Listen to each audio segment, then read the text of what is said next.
Mara baada ya Mbosso kuweza kuachia ngoma yake ya Darasa la Saba ambayo inafanya vizuri huko kwa upande wa digital platforms kama vile YouTube, ukiingia katika trending utakuta wimbo huo ni muda sasa, lakini bado unaonyesha uhai mkubwa na ni ishara kwamba mashabiki wameamua kumsupport Zuchu pamoja na baadhi ya wasanii wengineo waliotoka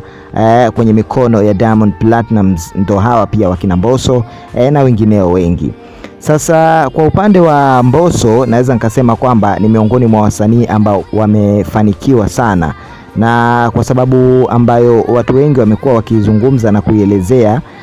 kwenye majukwaa mbalimbali mitandaoni kwamba Zuchu na Mbosso walikuwa ni wana collaborations na chemistry nzuri sana walipokuwa pale Wasafi, na unafahamu msanii akiwa kwenye lebo huwa ana namna fulani anatengenezwa ili tu kupata idadi kubwa ya watazamaji, na watu walidhani pia Mbosso akitoka kwenye lebo ya Wasafi labda kwa kuwa itakuwa tena sio mara kwa mara kufanya ngoma za kwa pamoja kama vile ambavyo tumekuwa tukimuona Divoice pamoja na Zuchu, ngoma ambazo zimekuwa zikiwasogeza sana kwenye trending. Yani in short, watu walikuwa wakijua kwamba Mbosso ni lazima awe na collaborator fulani ama msanii fulani ili tu nyimbo zao zifike mbali ama ziende sana,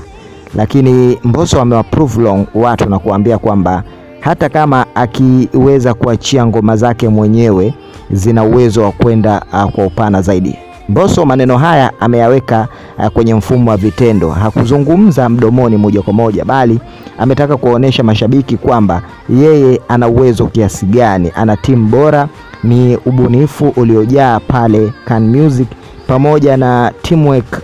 ambayo inafanya Mbosso aendelee kuhudumu katika muziki na kufanya vizuri zaidi. So vitu bado vinaendelea kuandaliwa kwa ukubwa. Mbosso amekuwa akishukuru mapokezi ambayo mashabiki wamekuwa wakimpa, hasa katika kuzisikiliza na kuweza kuzidownload kazi zake, jambo ambalo limekuwa likimfurahisha zaidi pale ambapo anaona namba zimekuwa kubwa sana huko kwenye digital platform. Ukiingia Boomplay, Audiomack, YouTube pamoja na kwenye platform mbalimbali utaona nyimbo za Mbosso zilivyokuwa zikifanya vizuri kwa upande wa namba. Lakini si nyimbo zake tu, hata nyimbo ambazo Mbosso anashirikishwa zimekuwa ni nyimbo ambazo zina mapokezi makubwa sana. Kwa mfano, huu wimbo wa Mbosso pamoja na Harmonize wa leo ni wimbo ambao trending umekaa kwa muda mrefu, na hii ni power inaonyesha kwamba Mbosso ni miongoni mwa wasanii ambao wanatoka kwenye lebo na wanakuwa na mafanikio. Imezoeleka kwamba wasanii wanapotoka kwenye lebo zao kuna nyakati ngumu huwa wanazipitia. Kuna muda ule wanakuwa kama wanapotea na kufifia hivi, design kama nyota zao zinakuwa zimefifia sasa, tofauti na wanavyokuwa kwenye lebo zao. Sasa jambo hili Mbosso amelipinga, na Mbosso kwa upande wake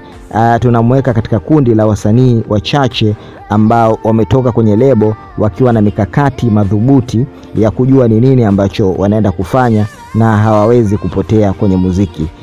Zilikuwa zikisambaa kauli zikidai kwamba ndio mwisho wa kazi za muziki za Mbosso, kwa sababu kwa kuwa ametoka Wasafi hata sikika tena, lakini yote hayo yamekuwa ni kama maneno tu ya kwenda, yani yamepita, na Mbosso amebaki ni yule yule, na ndio zidi anaanza kuwa wa moto kuliko hata alipokuwa kwenye lebo ya WCB Wasafi. Hii ni Tanza Live TV, ni kukumbusha tu wewe ambaye bado hujajiunga nasi subscribe hapa, lakini pia usisahau kuweza kulike, kushare na tuambie komenti zako hapo chini. Unadhani ni nani yuko nyuma ya Mbosso katika hizi kazi zake anazozifanya, na una kipi cha kuweza kumshauri Mbosso ili aendelee kukaa katika game siku zote, kuwa ni wa juu na kusustain kwenye muziki wa hapa nyumbani Tanzania? Andika kwenye upande wa comment hapo chini. Mimi niseme tu have a good day till the next time.